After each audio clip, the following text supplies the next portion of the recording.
Jim doesn't know what we're involved in at the moment here. All right, everybody, we're going to begin the session because now it's being recorded. So, the session has begun, and Peter will be actually saying maybe a few words, and then Jim could say a few words. Although if Jim says a few words, we'll be here for a half hour. Go ahead, Jim. Go ahead, Peter. Okay, welcome once again to this Fifth World Congress on Artificial Intelligence and the Futures of Philosophy, Global Leadership, and World Peace. Our last plenary session panel, which is doing our memorial to Eric Mcluhan, being moderated by our colleague James Marousis, among other things, having taught at the Fordham University Graduate School of Business. And we have as participants Eric Mcluhan's son, Andrew, and the assembled guests who have been at the Congress up to this point, still remaining. And so, Jim, the floor is yours. Give me a sec to get you on camera, and then.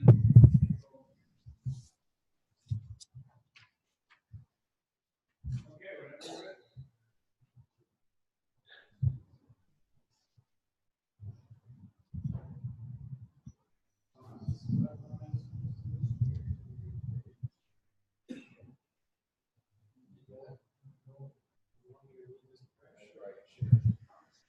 Sure, I can read this prayer. No problem. Alice is reading the prayers. No, that's appropriate. You go first. After I'm introduced, is that what's going on? I don't know what's going on. So we just came up from the chapel where we had where's Andrew? Hey, Andrew. Hey, Jim. We just had a wonderful prayer service for your dad in the chapel. Where Thank you. all the people you see here read Psalms, and we just sort of celebrated his life and honored him for the gifts he's given us over the years. And now we're going to sort of get to hear him in a new way. And we just did a bunch of prayers, and the one prayer we didn't do downstairs was a prayer that is near and dear to your dad's heart. One I'm sure he recited every now and then, and one that I know your grandfather used on a regular basis to get to the point of intellectual integrity that really blew other people out of the water. And it's a prayer by Thomas Aquinas, and Thomas is going to read it for us. Thank you. Thomas. So this is a prayer before study by St. Thomas Aquinas. So I'll read it as a prayer. Creator of all things, true source of light and wisdom, origin of all being, graciously let a ray of your light penetrate the darkness of my understanding. Take from me the double darkness in which I was born, an obscurity of sin and ignorance. Give me a keen understanding, a retentive memory, and the ability to grasp things correctly and fundamentally. Give me the talent of being exact in my explanations and the ability to express myself with thoroughness and charm. Point out the beginning, direct the progress, and help in the completion. I ask this through Christ our Lord. Amen. Thank you. Yeah, actually, Dad had that written out in front of him beside his computer, so he probably said it several times a day. Yeah. So, Andrew, the format for now, for this session, is we'd like very much for you to share with us, going forward, the legacy of your dad and your granddad, the work you're committing yourself to as the son of the son of the son, sort of thing, right? The beat goes on. Talk a little about your dad. Talk about some of the things you're planning to do in the future and sort of your hope and your vision for understanding media in the year 2018.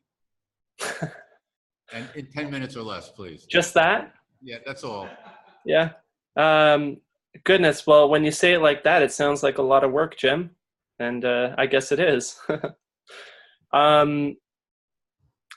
You know, I'm going to take my cues from my dad, Eric, who, you know, he died just over 2 months ago now.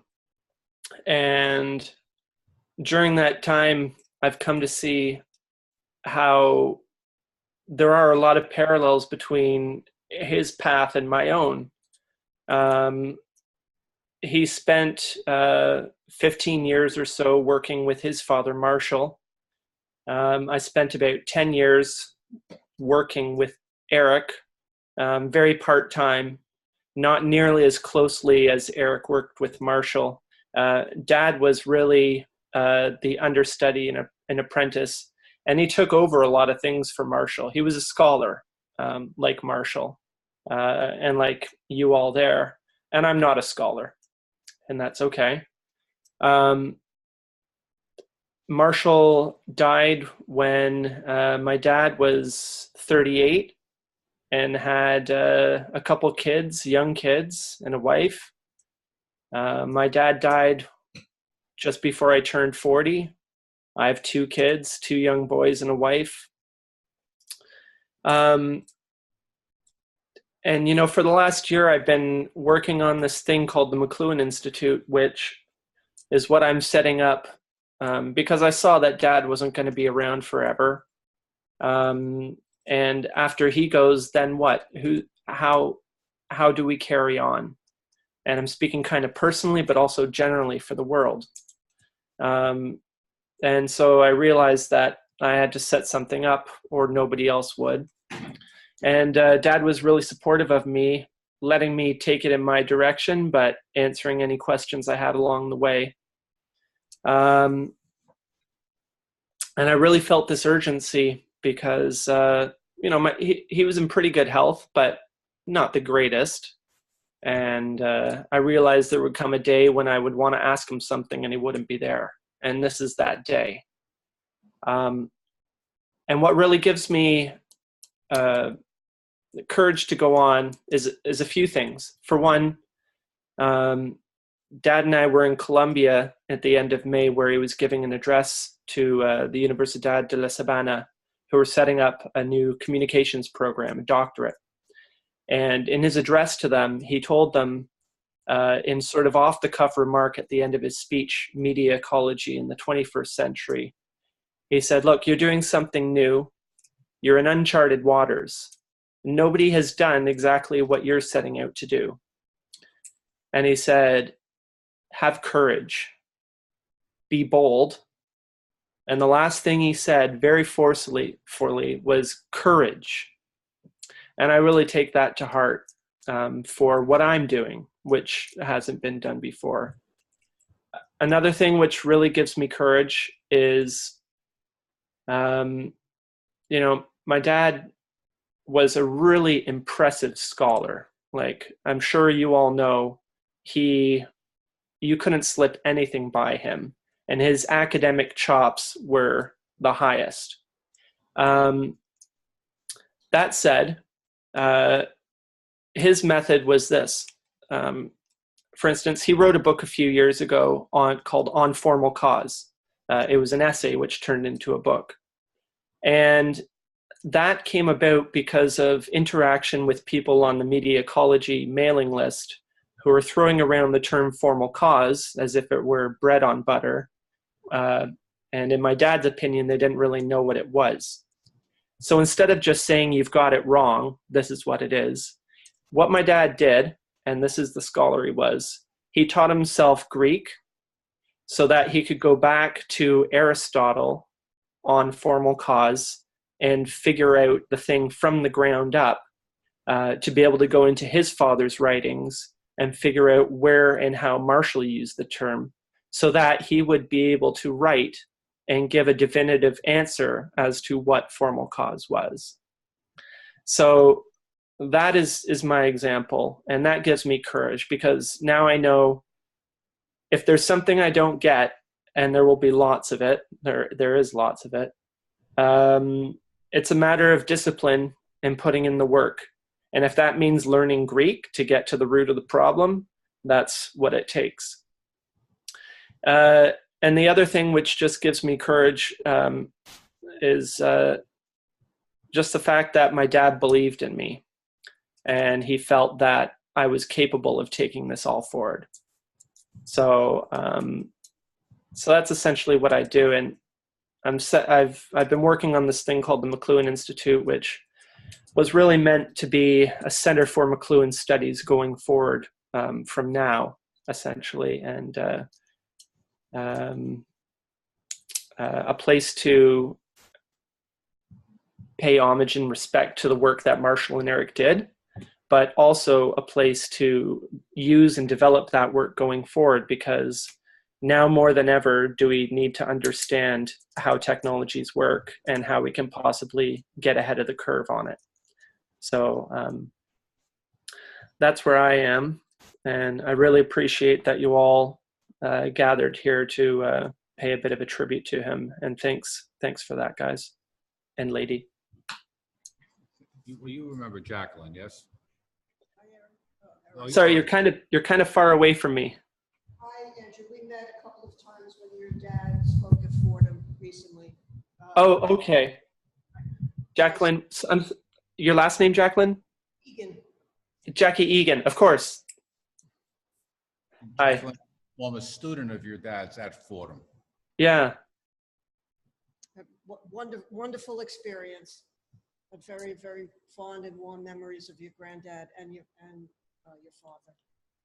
Yeah, thanks, Jackie. Now, before we go to Poland, we're doing the Poland speech? Me, Bogota. No, I mean Poland. Oh, Poland. We're not, are we doing that? I asked them if they wanted to zoom in, and I never heard from one of them, and the other said that probably couldn't be able to. So I don't think we're gonna have No, not the Polish, the speech he gave in Poland. Eric.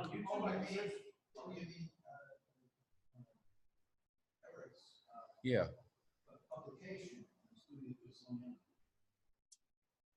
No, I mean the talk he gave in Poland that's on the Polish website where he talks about the Renaissances.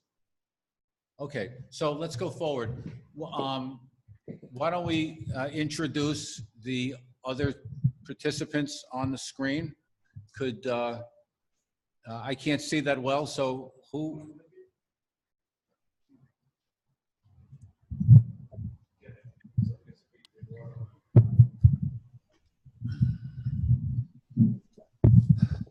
Okay, I'm going to start off here on the left with Marvin Playas, so I don't forget anybody here, and Thomas Chabati, you've already heard from.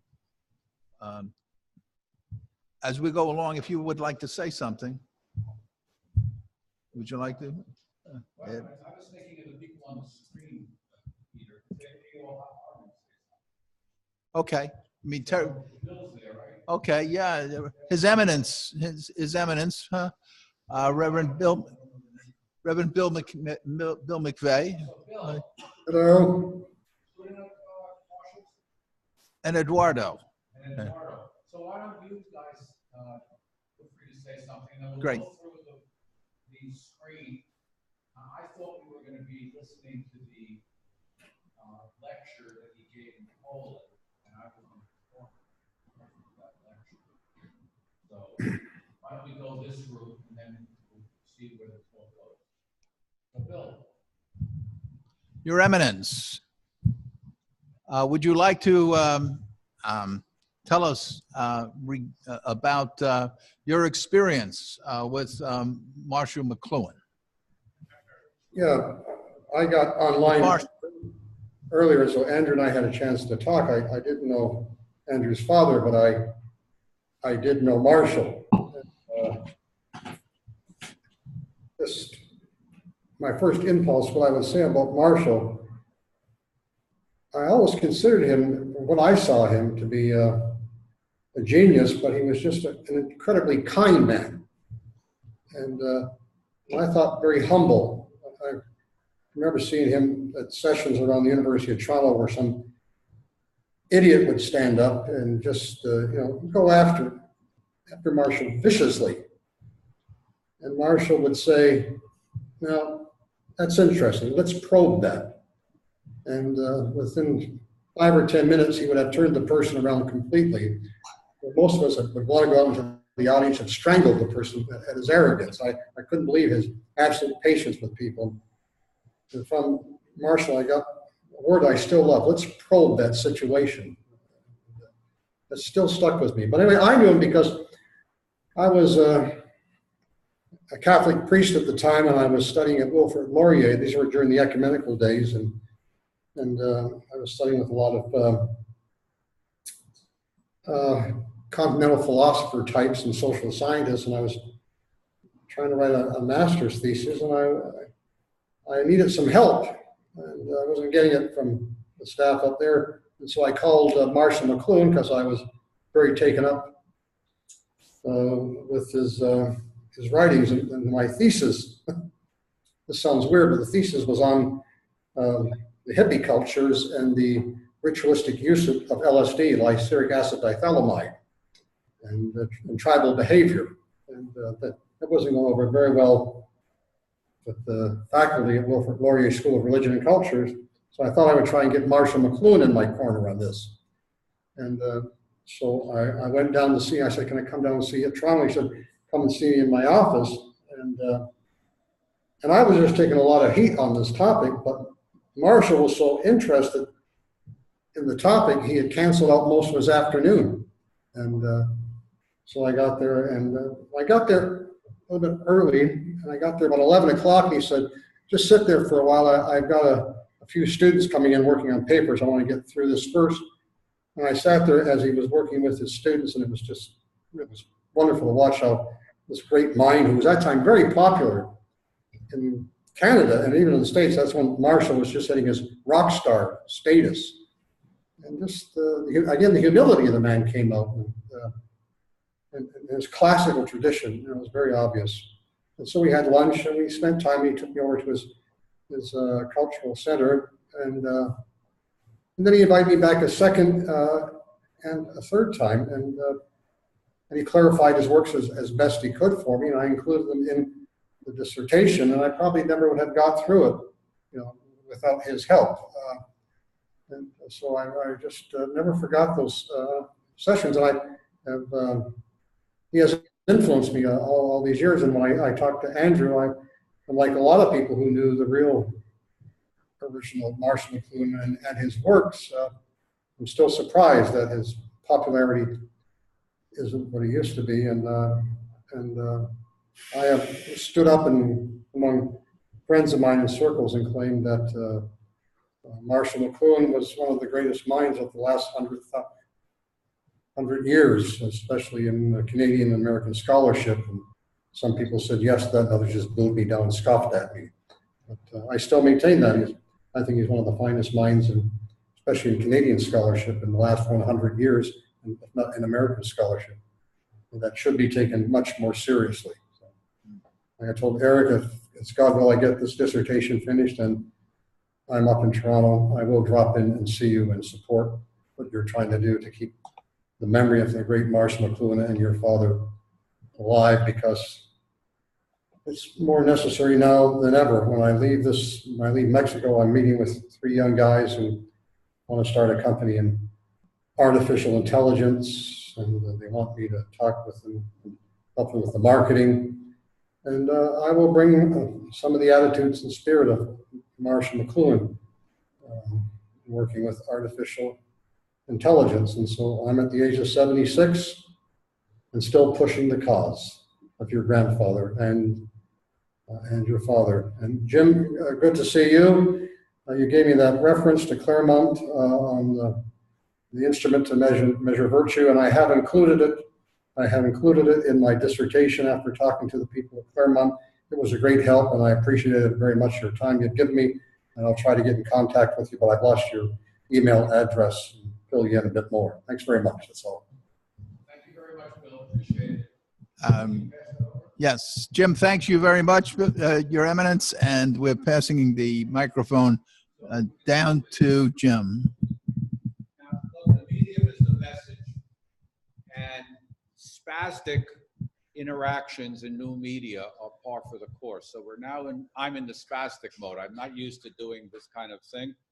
The plan was, and what we intend to do now, is hear from your dad, Andrew. Your dad gave a talk in Poland about the Christian intellectual in today's world. These are Christian intellectuals, and they need to hear what he said. Based on that, okay, good.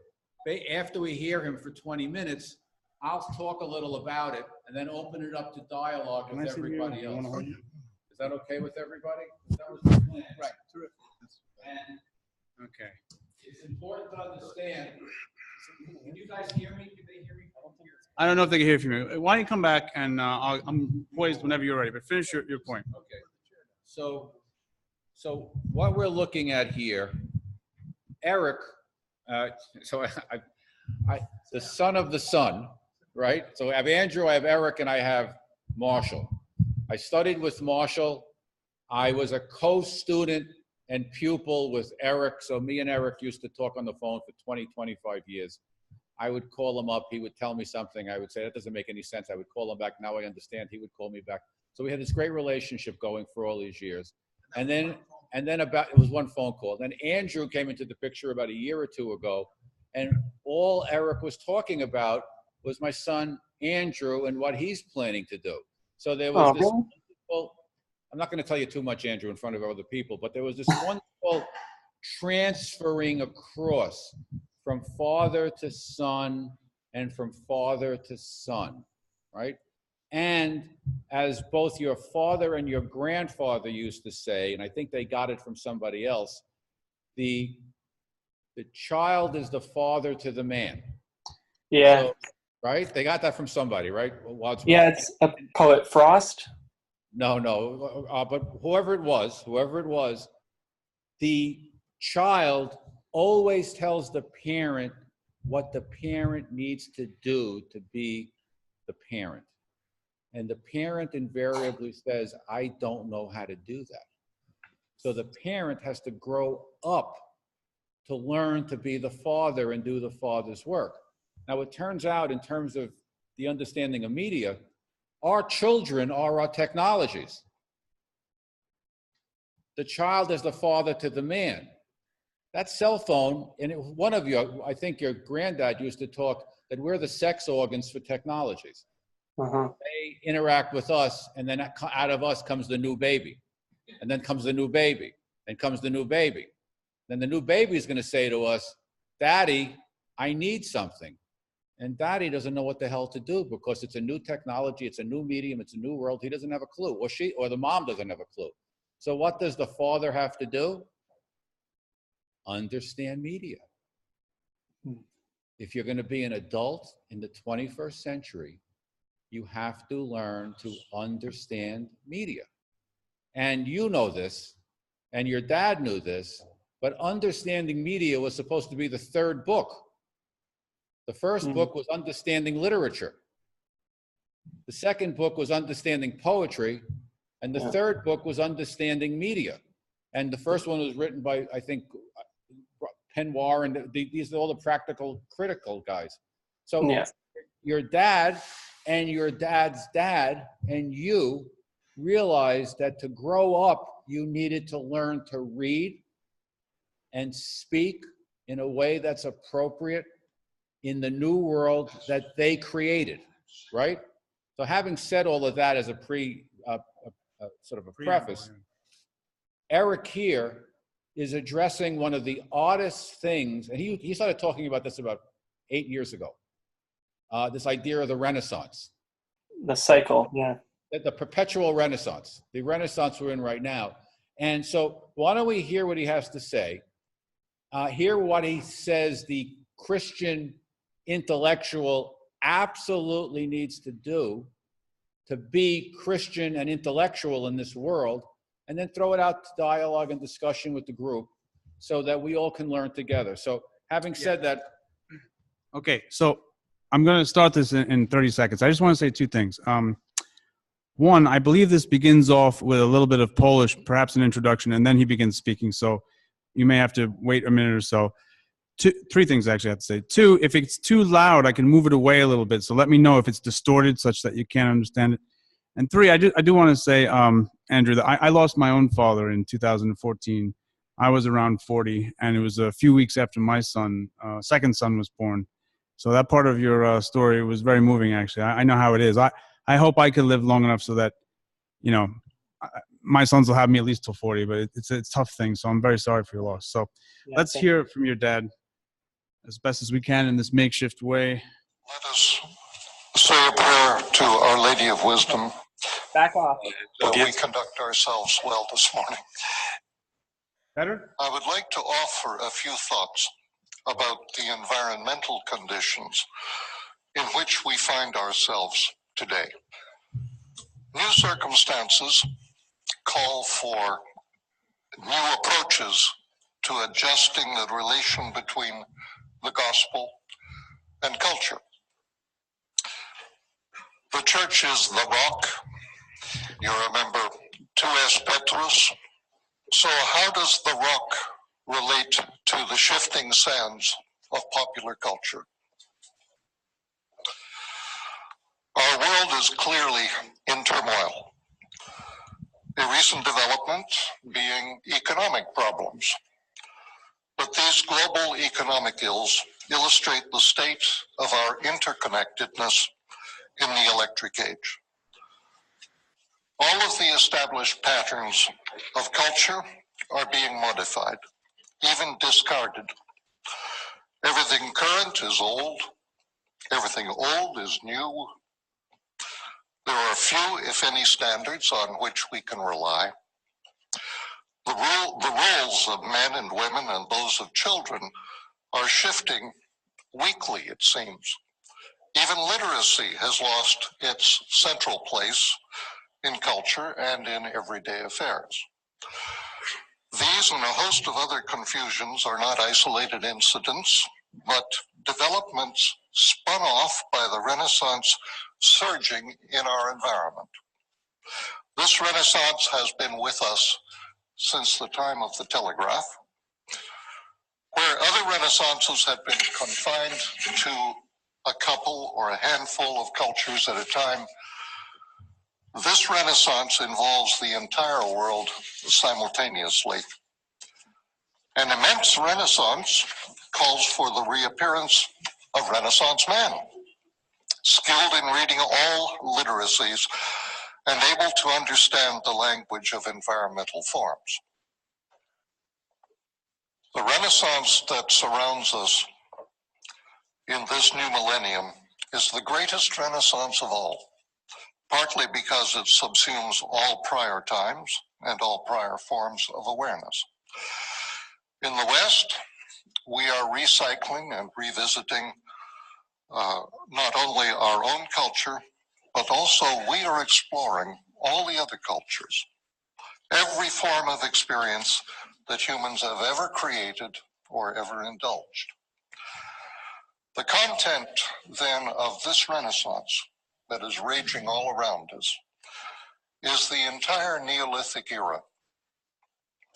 The Neolithic age, which is now over, had used the pastoral hunter as its content, and in recent times has been using pastoralism as its aesthetic. The environment is no longer constituted of specialized hardware tools. Now it is made of information and software. The Orient is undergoing the same retrievals of Western culture as well as its own culture in the same measure and degree that we are rediscovering the East. Similarly, this is the new rise of Islam. And we are just launching another phase of this renaissance on the internet and the World Wide Web. These new technologies demand participation and are by their very nature inclusive and encyclopedic. The internet is now busy forming a deposit of all human knowledge. It presents us with the specter of the old pre-literate oral encyclopedia of Homer and the poets, the Agouclias Paideia, although cast in a radically new electronic form. The Grand Renaissance of the 16th century is aptly named, not only because it was the grandest and most comprehensive Renaissance in human experience, but also because it involved the entire Western world. Certainly, the Renaissance of the 12th century seemed to the participants grand and extensive. Yet to us, it still pales by comparison with the events of the 15th and 16th centuries. But we should notice that both of these cultural effervescences were outward movements, expansions. Our present Renaissance, powered by electricity, is, and vastly more eclectic than any prior Renaissance, is implosive inasmuch as it involves the entire globe at once. Once the entire world is involved, no further expansion or expansionism is possible. This condition raises the prospect that, unlike any previous time, this 21st century Renaissance will simply continue and continue and continue. That Renaissance will become our permanent address. All oral and tribal peoples regard present and past and future as a single multidimensional event or a set of cycles, a vortex of cultural energies that charges them with being and cosmic significance and destiny. In our post-literate time, we echo this sense of things in a variety of ways, for example, in popular ideas about reincarnation, even in popular sayings. In the electric age, all times come around, simultaneously present and accessible, not hypothetical, but as real, available experience. Cyclicity implies dynamism and compactness, a means to charge and recharge the cultural batteries. The alternative, the familiar rational line of history, presents instead a single prolonged discharge. Today we live in post-history in the sense that all pasts that ever were are now present to our consciousness, and that all the futures that will be are here now. To live today is to live mythically in many cultures and times at once. If there is a future to history, it resides, as the Italian rhetorician Giambattista Vico tried to indicate, it resides in the hands of poets and artists. As the unity of the modern world becomes increasingly a technological rather than a social affair, the techniques of the arts provide the most valuable means of insight into the real direction of our own collective purposes. I do not know of any study that has ever been made of Renaissances in general. Every study that I have seen concerns this particular Renaissance or that Renaissance specifically. Occasionally, too, are looked at for comparison's sake. But these studies are well focused and impeccably scholarly. And there is, besides, the profusion of books and studies about this or that Renaissance, but there are no book-length studies of, nor is there even a single article concerning Renaissances as a phenomenon. Our present-day Renaissance has heretofore been operating behind closed doors. let me suggest that the following 6 traits characterize renaissances. All of them can be seen in operation today. There's no particular order to these. First, a renaissance is always invisible to the people who are living through a renaissance. You never know it at the time. Second, a renaissance is always a side effect of something else, some new medium that reshapes perception. In our case, we have the spectrum of electric technologies, from the motor to the MP3, from the telegraph to the satellite, the radio to the internet. The Grand Renaissance married the printing press and the alphabet. 3, a renaissance is always accompanied by a revolution in sensibility. 4, a renaissance is always announced in and by the arts. Artists function as the antennae of the race.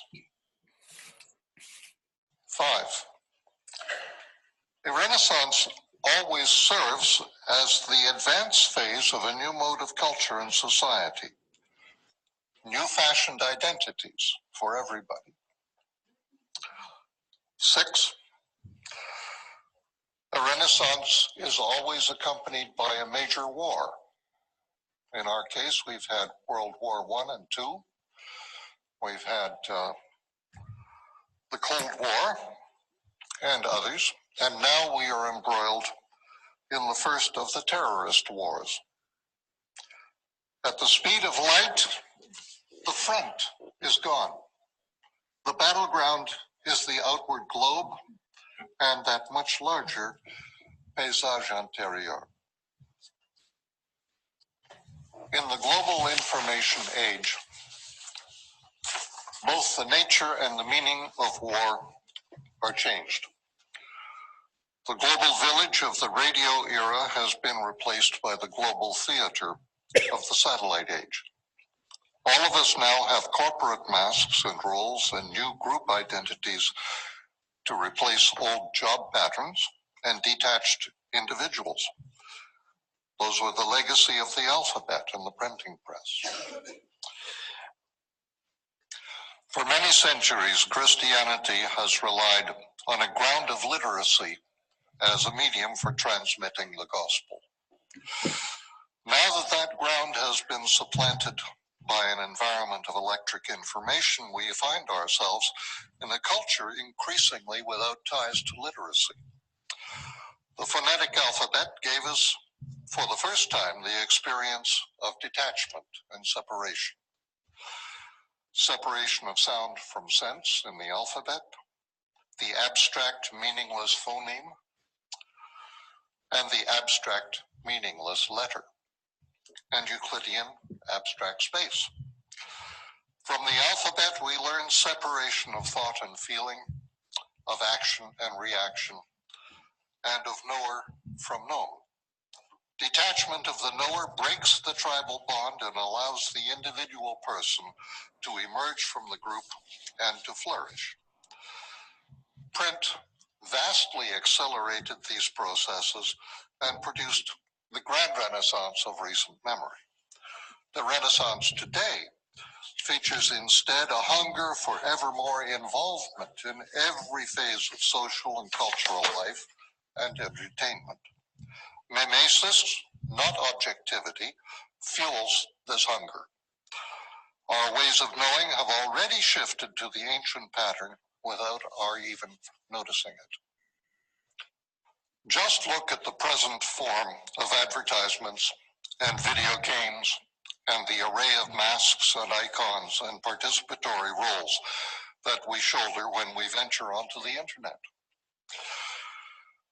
Mimesis means that the mode of the new culture is put on in much the same manner as St. Paul spoke of putting on the armor and the weaponry of heaven to combat temptations.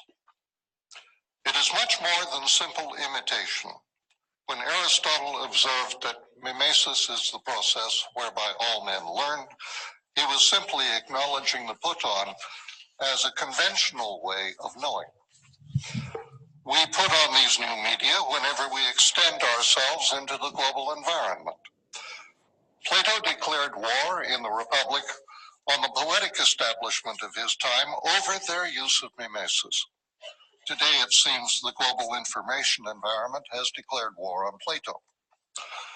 Since Cézanne and the symbolist poet in the 19th century, our arts have insisted we put on and take up our beholder's share of participation.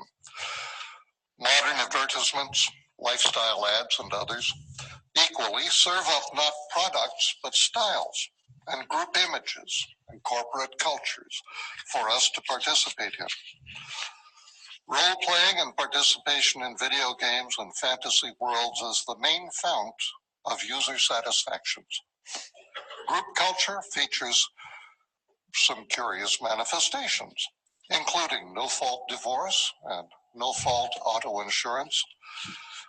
Traditional Catholic culture, on the other hand, emphasizes literacy both directly for reading scripture and commentary, and indirectly through its insistence on an individual private identity and an individual private soul, individual private responsibility, and individual private salvation.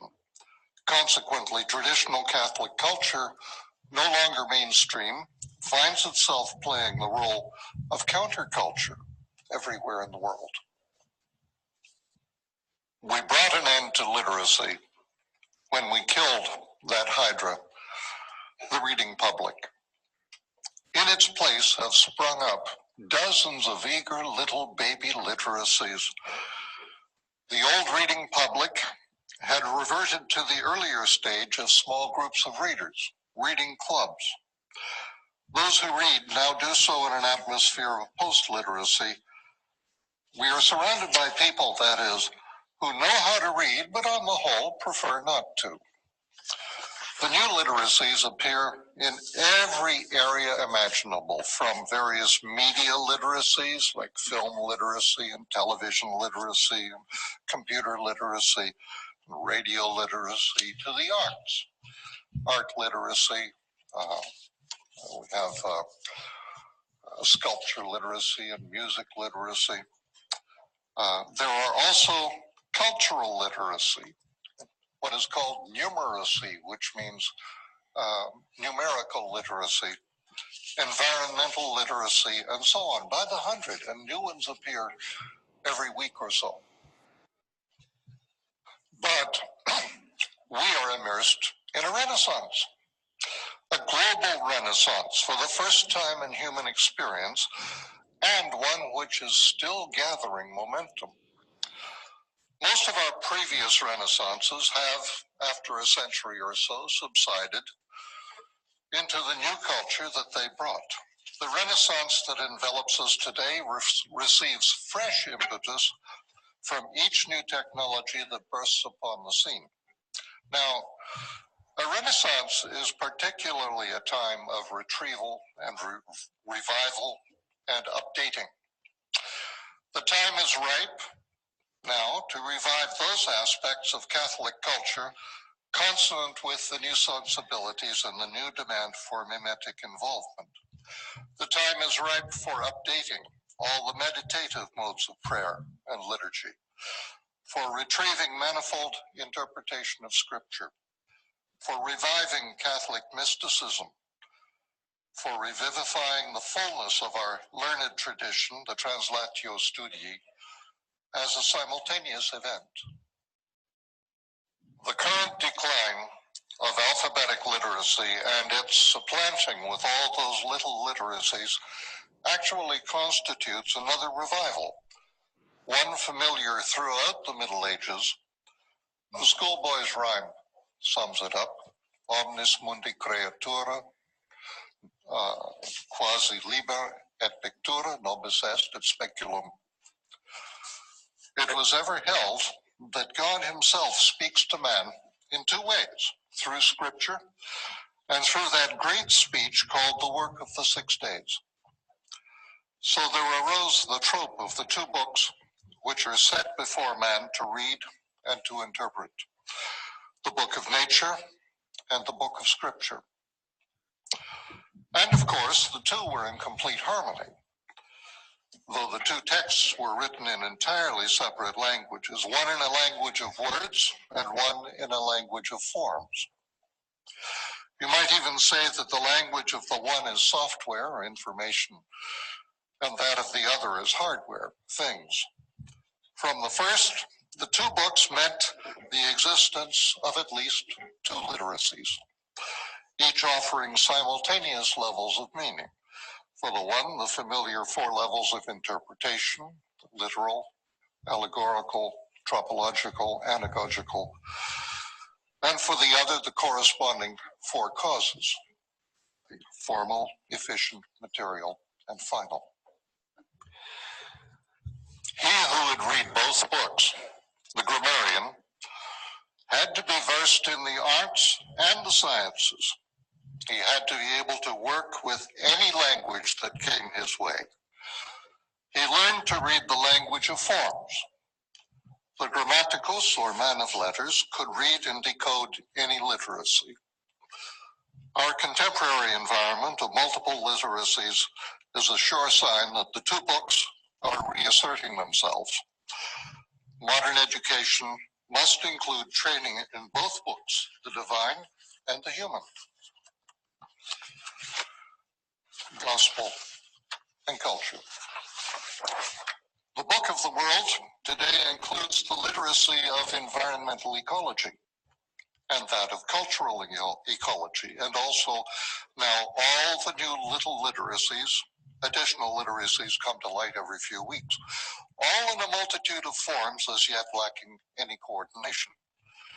New media are new languages of perception, their grammars and their syntaxes, their literacies, as yet unknown. The reappearance of the 2 books will soon be followed by the appearance of their reader and interpreter, the grammarian, in suitably updated form. His training is going to be oriented towards encyclopedism instead of specialism. He must also be a reader of languages. He will be rather like the celebrated Renaissance man. This is pretty appropriate in as much as we are in the middle of a Renaissance. I do not propose this as an idea or an ideal of the kind of education we need today, but as the norm. Our survival, individual and cultural, depends on our ability to read and interpret what our man-made environments are saying to us and what they're doing to us. Our electric information environment calls for the skills of the explorer and the navigator instead of the student and the aesthete. We are drowning in information. We are deluged with answers. Only the probe, the question, can guide the explorer and the navigator in such conditions. An education system built on formal analysis and concepts must give place to one focused on training of critical awareness and training of perception. Though it resemble a triumph of style over substance, as someone called it, the shift is actually deeper and more fundamental than that. It represents a lessening of emphasis on ideological content and a revival of the study of environmental form and formal causality. Well, I've tried to suggest a few things to keep in mind whenever you consider the relation between the gospel and culture. For we change culture every time we change media, and we are changing media, introducing new media at a furious rate just now. Each new medium means a completely new way to see, a completely new way to imagine the world, and it opens a new act on center stage in the global theater. Thank you very much.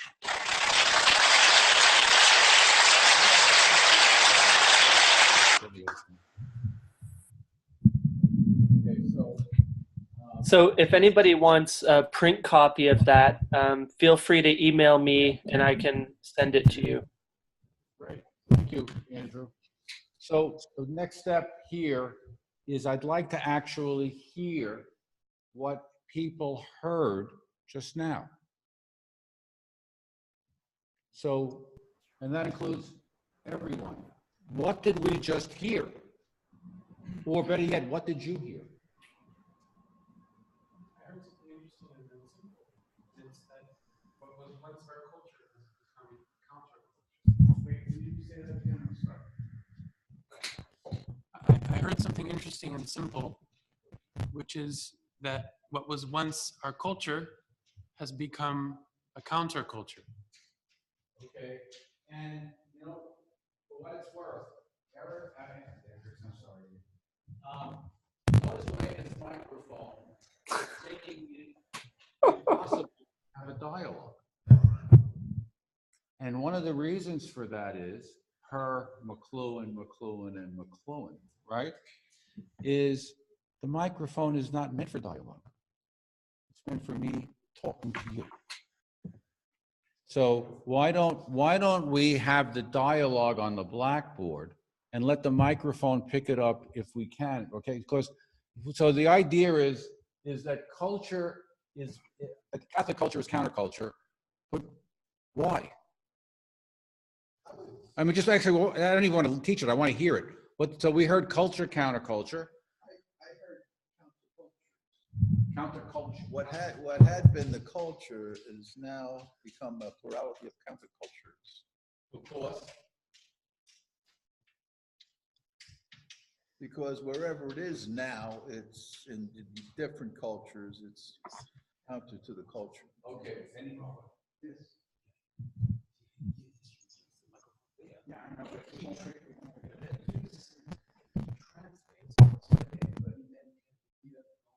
Okay.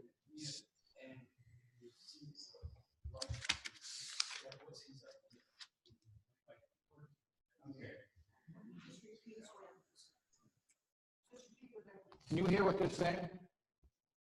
Can you hear what they're saying? No? No. Okay, so, yeah, anyway, so a few more points. Did anyone hear the word telegraph? What did you hear? And by the way, guys, what did you guys hear the word telegraph? No. So Eric says in it that the new dissociation begins with the telegraph. Well, I'm asking you. So if in fact the telegraph is the beginning of the new world we're living in, and if in fact the telegraph is about almost, it's 1820 or 1830, so it's 150 years. I mean, I don't even know where I am now, but 200. Well, yeah. So what's the telegraph telling us that we need to learn to understand what's happening to us now? Because the telegraph is so far away that maybe we can learn from it. Yeah. So.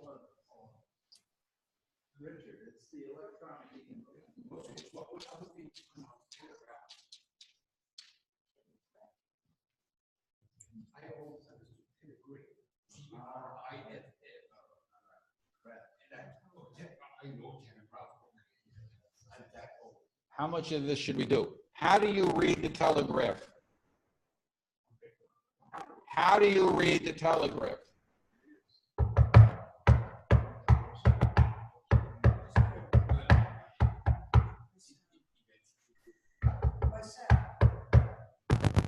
And by the way,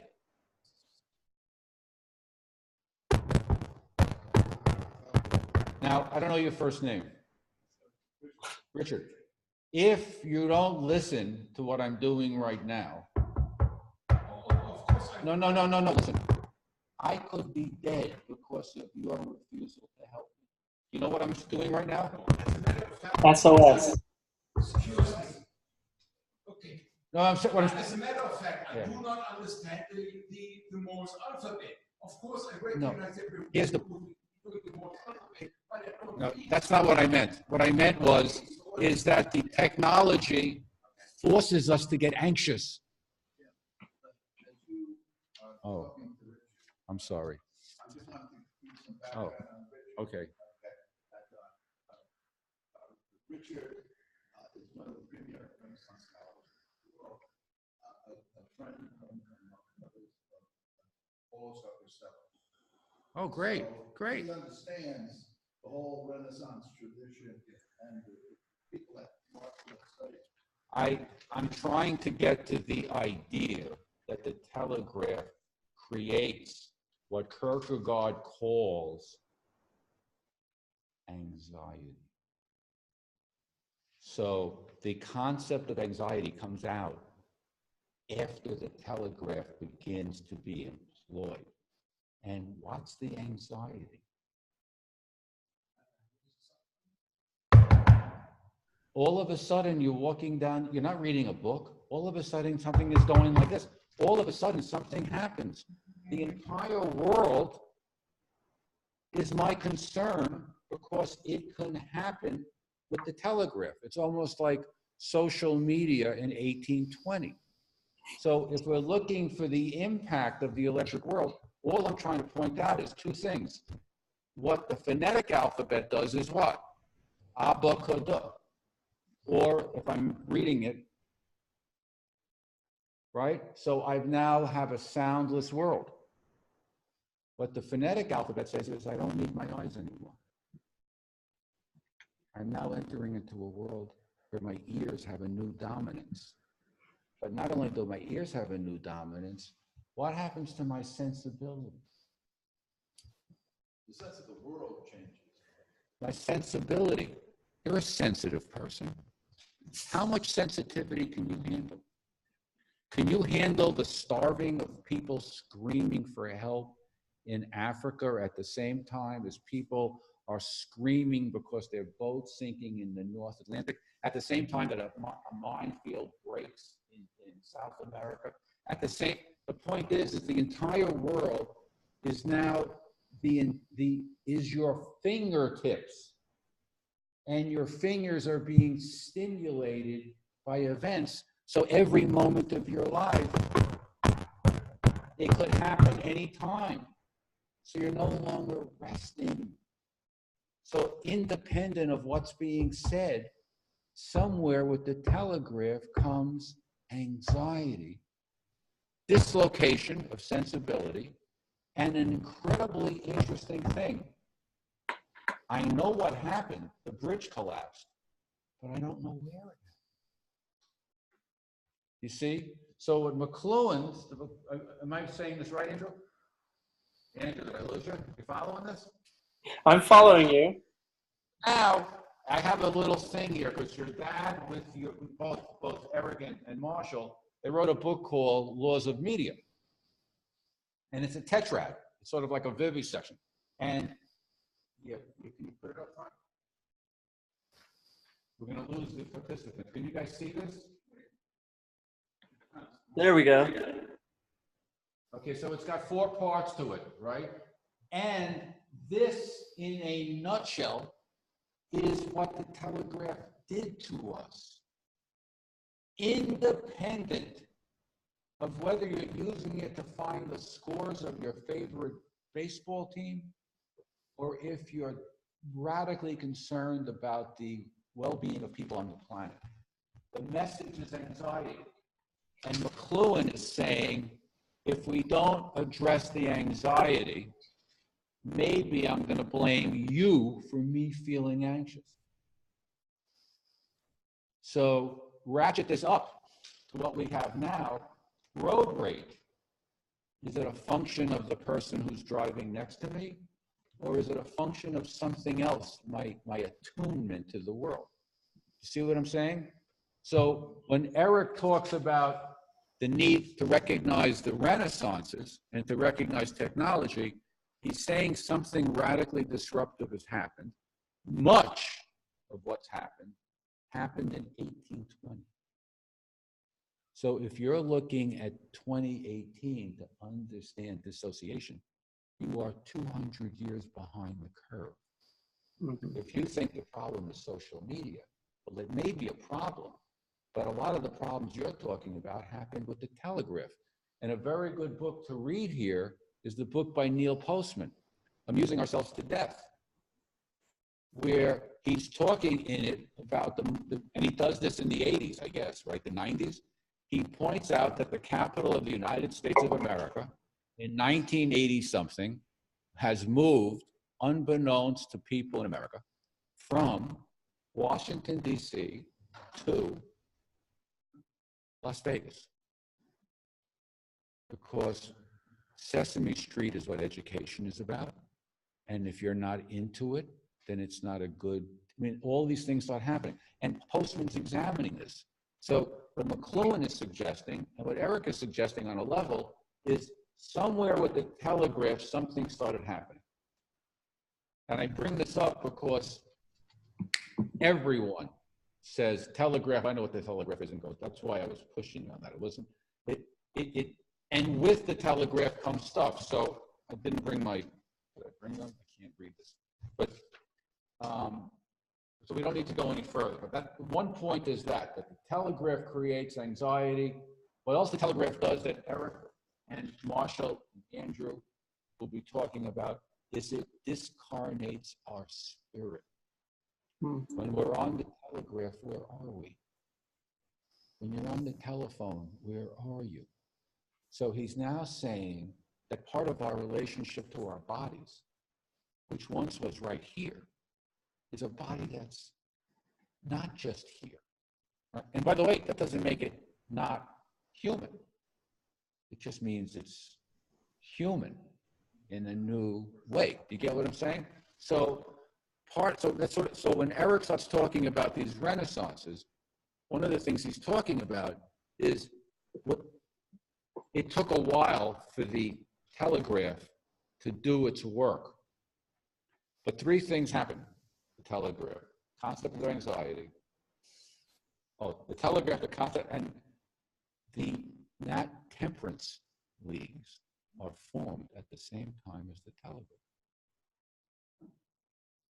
So that addiction now becomes a national problem.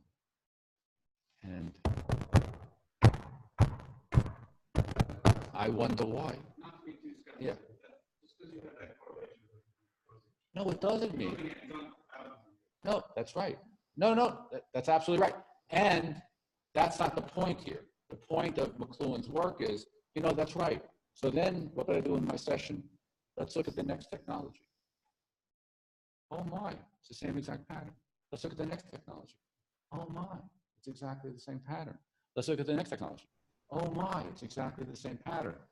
And all of a sudden you see a pattern, and you can still say, like David Hume, who you guys don't consider the patron saint of the group, there is no causality here because I don't see it. Or you could say there seems to be a reforming over and over again of similar things.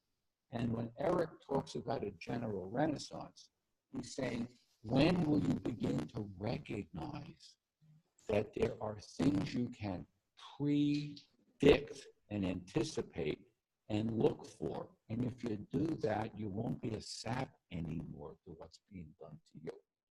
So he's saying, as Catholics, again, you need to realize that your church is in a different world than it was 200 years ago, but not like different than it was 500 years ago.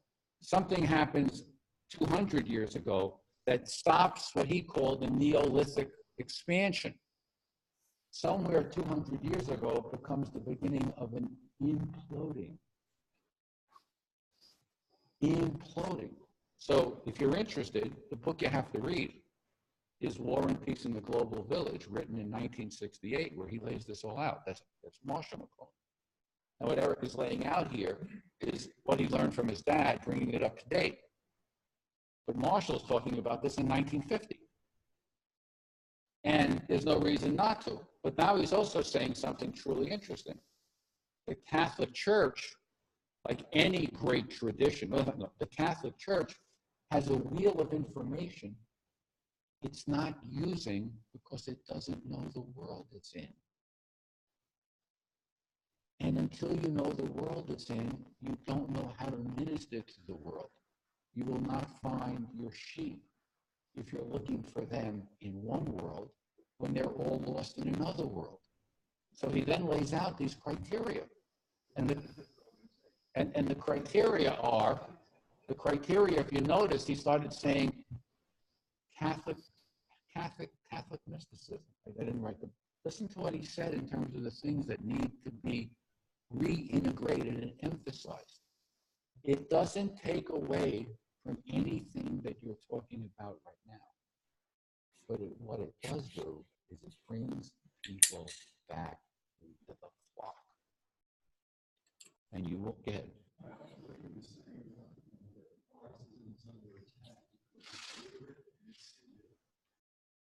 what Catholicism is under attack because its sense of the private individual and the private individual soul, because there's no private in the electric world.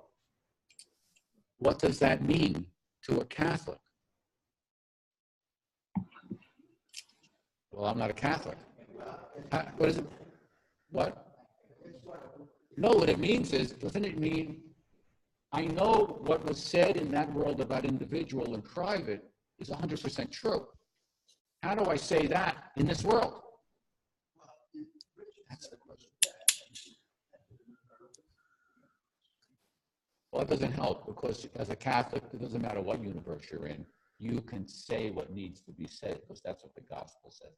There's nothing in the world that you cannot bring light to because you are, I'm just talking in terms of your faith. So it's not about, it's antagonistic. On the contrary, as I was saying earlier, Aquinas is looking for the part in the objectors that's holding a truth that can be used. That's what Mcluhan is suggesting. And,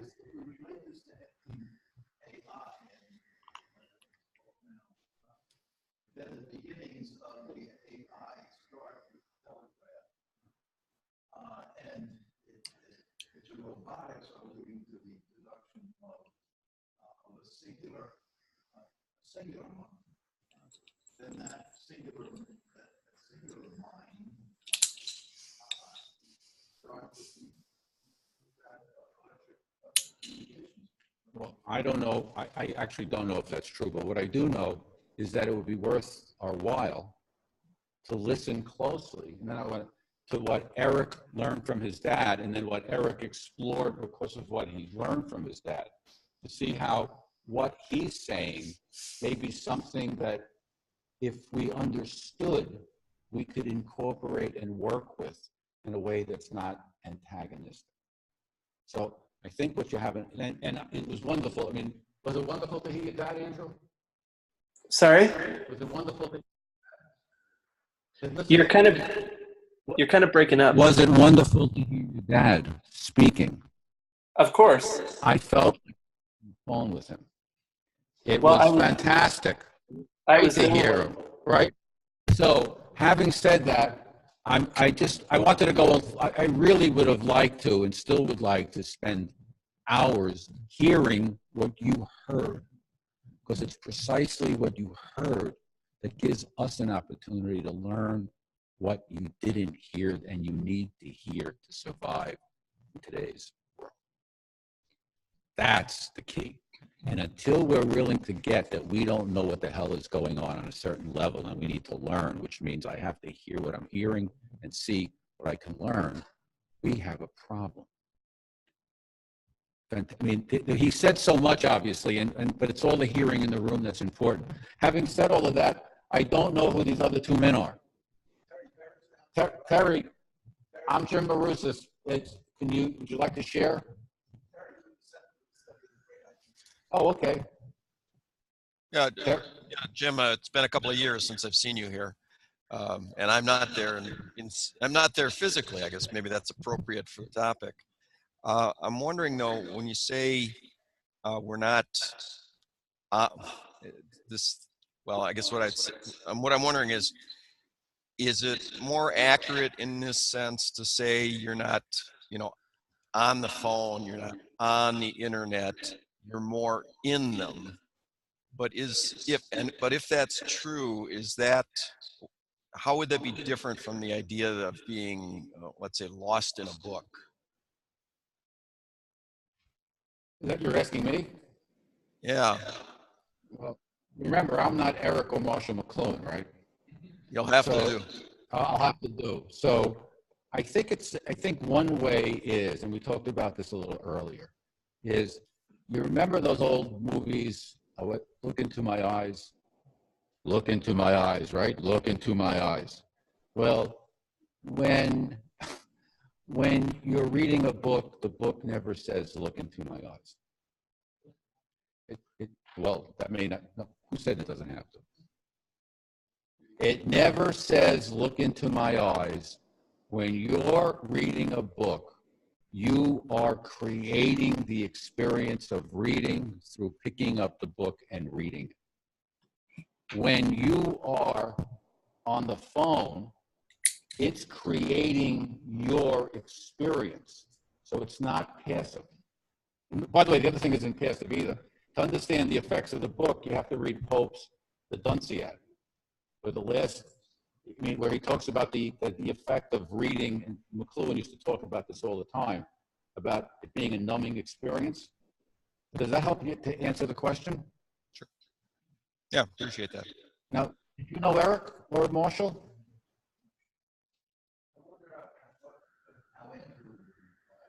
Oh yeah, Andrew, what's your take? Andrew, what is your take on my response? Well, what Terry said about getting lost in a book was telling. Because you do, it's a personal thing. It's one person reading this book, and you do get absorbed into it. I did a study. A friend of mine develops apps, in particular video apps for mobile phones, sort of like Snapchat. And one of the cool things I discovered with that, and one of the reasons they're so compelling for people, is because when you're talking one-on-one to somebody on these phone apps like Snapchat, you're holding hands across time. And it's a metaphor, but it's also a very powerful thing, and it's a clue into how personal these things are for people and why they mean so much. But there's two different things with the internet. There's, if I'm just here on my computer researching stuff, floating around the internet, yeah, I'm lost in there. But the moment I'm interacting with other people, I'm also there. And that's what they were talking about, being disembodied and disincarnate, and spreading yourself out there. Of course, there are other paradoxes too, because this is being recorded. So there could be somebody watching this right now and it's 2 years later, and who knows? So I'm also there outside of time, right? So, the metaphysical implications are, they deserve a lot more study than we've even given them yet. It's a huge, huge, huge deal. Yeah. Huge deal. And this is not the place, but and by the way, a lot of the work has been done. Well, and here's the thing is, when Marshall started thinking about these things early on, before he hit on the word discarnate, he also used the term angelism, because he recognized that this state of being is more like that of the angels than it is of humanity. And of course, now it's a fairly mundane thing. It's so obvious that we don't even pay attention to it. But, back then it was a lot more striking. And you mentioned the telegraph. What was the first message that was ever sent by telegraph? I believe it was something like, "Look what God hath wrought." Oh, wonderful. Wonderful. Yeah. And what that means is these are co-creations. These aren't bad. These are co-creations. We are called to co-create the planet. Okay? But Jim, what's the solution? You talked about time after time with new technology, we see the same kind of problems, right? It's not just the temperance thing, it's new technology, but other problems. How do we live peacefully with the technology? Let me be clear. We don't see the problems. I mean, you don't. If we saw, no, you don't see the problem because that's what was happening. Well, the point is if we saw the problems, the solutions would be right in our face. The problem is we don't see the problem. If you see the problem, you have the answer. It's not hard. What's the problem? Well, I was trying to see the problem. The only way I can see the problem is hearing what you see. See, this is the whole, I'm not being, the way, what I have, look, if somebody doesn't know what the telegraph has done to us, how can they talk about digital technology without mistaking to the digital world what was the simplest thing in the world of just being wired, right? And by the way, Andrew, I could be wrong because I'm not I've only, well, I actually did read these guys, it was a long time ago. I think the notion of angelism was first used by Maritain. Is that right? And he's using it to talk about who? Yeah. So the angelic world, right? That what happens is that the angelism, huge amounts of the biases that people are buying into in electric technology, all of their intellectual mechanism tells them is true. No one except these people here, and maybe the people here, this, you know, these are the people who are saying, wait a second, what about the human body and what does that have to do with being human? But most of the people you know don't need electric technology to be angels. They've been angels since they said, I think, therefore I am. So there's a lot going on here, and what's needed is learning. No, we have no. That's what we, this is not about everyone learns for themselves. This is about, this is what Eric maybe was saying. The planet has the answers. We've forgotten everything we need to learn. So if I told you the tradition held the answers, if I told you the tradition held the answers, which means you'd have to study the tradition, and no one's studying the tradition, then you're not going to get the answers. So, does that make sense? Bill and I were talking about this before we went on. But you have to learn the traditions. And what are the traditions? How many people are studying Aboriginal culture? How many people are asking the question, what has this technology done to Aboriginal culture or that technology done? How many people are using test case scenarios of cultures that are not as complicated as ours? Cultures that weren't reading and now all of a sudden are. And it's happened in the last 100 years. And looking and saying, gee, what happened here? You don't need, you have all the information you need.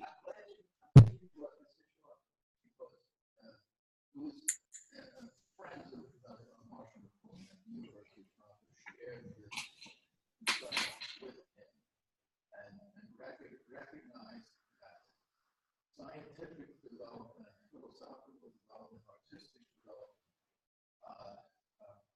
presupposes a development of culture, of cultural awareness that's transgenerational, has a sense of history. Adler considered philosophy to be this enterprise, great conversation, going over energy. The reason I bring it up is because Eric had been concerned about, Michael asked, where would you do this now? Eric had been concerned about the education of American Indians. Right, we put that together. Right. About this ancestor project, which is one of the things I think Andrew might want to take up once again in advance, where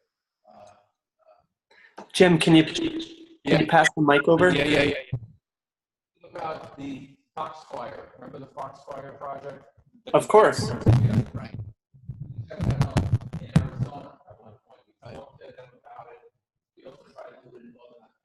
Right.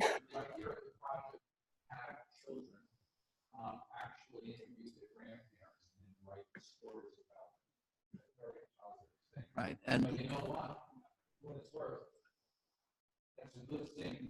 We need that in New York City. yes. We need that in your church.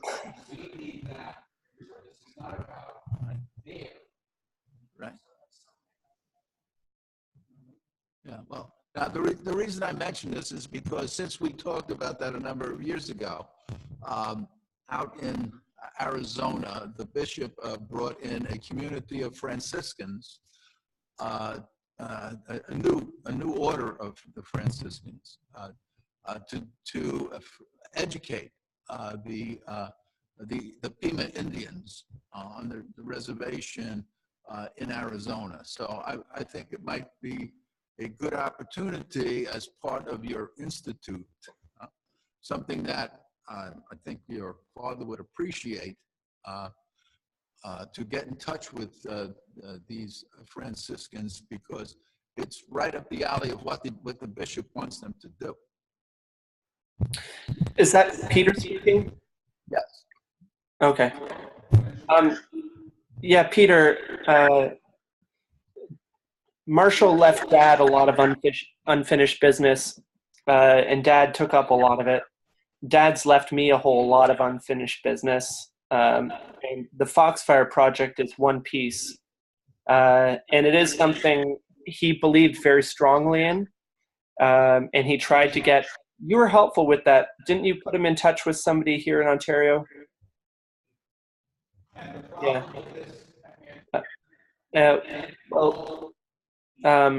Yeah, I'm very interested in helping pass that along. If you want to email me. I'm telling you about the Pima Indians who have the reservation, and they also have the casino.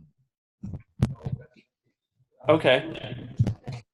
So, who else? I don't know who this other person is next to Bill. Eduardo, please share. Eduardo, can you hear me? Please. Sorry, yes, what was the question? Your share. Just to let us know, Eric, Marshall, just bring in, are you there? Are you here to share some insights with us or no? Oh. I don't know. Yeah. Bill was looking forward to doing that. So, are you a Mcluhan person also, Eduardo? No. So how much of what we said has any resonance or meaning in your hearing? How much of this did you hear in a way that sort of like you could put together and make a little, how did you make sense of this? I'm sure you have made sense of it. It's just, well, what's the sense you've made?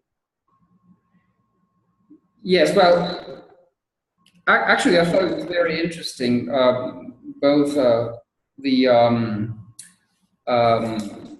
the presentation that we heard and the comments that you provided. And I'd like to tie it up with what Thomas first said, that the counterculture, the Catholics have become really the counterculture. What was the culture has become the counterculture. And I think it's really interesting that new ways of communication can so much transform society. At the same time, that tradition has so much to offer. So I think we're all involved pretty much in this effort to open the coffers of tradition. And because we have a lot precisely to offer this new generation, and it is in my background that really resonates very much because I come from the IT crowd. So I've been a technology guy since I was a teenager, and I became in philosophy much later in life, when I discovered I was an accidental philosopher. And actually, I think there's there's much that the IT influence or technology in general influenced generation can take from the coffers of tradition to build a much better world, and that's what I would say. Okay, thanks. So I guess we're coming pretty much to the end of it. It would be wonderful if people have an interest to contact Andrew. I know there's a lot of good that can be done, but I also know that if money is not provided, it can't be done. And if we're talking about the things I think we're talking about, money should not be a problem. So, having said that, let me try to bring this to a closing by saying, again, this is all being said in the name of and in honor of your dad, Andrew. And one of the wonderful things going forward is you can begin to see his thinking and your granddad's thinking come to life in a new way. And if it doesn't come to life in a new way, part of what you'll be doing, I hope, and others like you will be doing, will keep a lifeline out there so that someday someone will grab it and maybe do the work that needs to be done. But we need to sort of say that, one, I'd like to thank the international, world-renowned Chilson Society and its absolute commitment to realism, seriously, and who are doing amazing work and have been doing amazing work for at least 20 years, trying to be a voice of sanity across the board in education. I want to thank them very much for honoring their friends, which is not a big deal. I just got to say, Peter, what do you think? Absolutely, Jim, do it. Okay, so it's not even a question. And I want to thank all the participants for sharing their experience.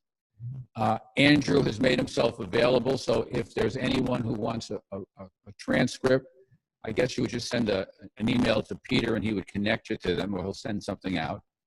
And I would love to see this conversation taken to the next level, and I would like to see it done in different ways. And I would like to even have questions about what this is doing to us, because I'm not a big advocate of even what we're doing right here, Andrew. I am not a big advocate of. I could be a big advocate of it, but my attitude is, what is it doing to me before I decide to do with it? So, you know, I want to make sure that there are studies made about what happens here. But this was good. No, I'm talking about like what damage could it possibly do to the learning experience? I mean, wouldn't it be nice if we were forced to all be together in a room instead of, isn't it nice that we never have to leave our houses? So having said that, hey, Bill, are you still, do you still have priestly inclinations? Beg your pardon? Would you like to end the conference with a prayer? Want me to end it with a prayer? Well, yes, it's part of your past. Okay. All past are present. I heard Eric Mcluhan say, all past are present, which means there's a part where you can sort of access. You can do a good job. Give us a little prayer, if you would. Oh, there you go. You got your group here. Okay. Well, we're here. And then, Andrew, before we do that, any final, would you like to say something? Yeah, he said that. Just thank you for putting this together. It's nice to know that people remember my dad and granddad fondly. By the way, today would have been Marshall's 107th birthday, so happy birthday, Marshall.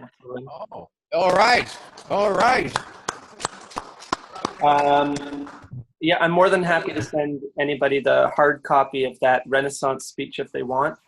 And if you're interested in knowing more about the Mcluhan Institute, I have a website coming soon. There's a Facebook page. This is, I don't know if you can see it. Oh, how cool. Mcluhan Institute. And what's the emblem? And that's how you reach me. Oh, the emblem? What? Right, so what we have here is a pigeon sitting on top of a W. And Marshall liked to call himself a Winnipigeon, being from Winnipeg. As far as I know, nobody else did. It's a Marshall thing. So for the Institute, I have a pigeon hanging from an M for Mcluhan Institute. And in many ways, your grandfather, like pigeons, knew exactly what to do with stilted and stuffy caricatures and monuments. And he did a great job doing that. Good work, Andrew. Yeah, so Bill? Andrew at the McLuhanInstitute.com gets me by email. Thank you. Thank you. Bill, please. All right. The closing prayer I've taken from the Aquinas prayer book. It's a prayer for God's blessings. I praise, glorify, and bless you, my God, for the immeasurable blessings shown to me who am unworthy of them. I praise your compassion extended to me for so long a time and your gentleness appearing in the guise of correction. I praise your tenderness calling out to me, your kindness welcoming me, and your mercy forgiving my sins. I praise your goodness given to me beyond what I deserve, and your forbearance that does not remember grievances. I praise your humility that consoles me, your patience that shelters me, your eternity that preserves me, and your truth that rewards me. What can I proclaim, my God, about your ineffable generosity? For you call the fugitive back, you welcome the one who returns, you sustain the faltering, you gladden the despondent, you prod the negligent, you arm the warrior, you crown the victor.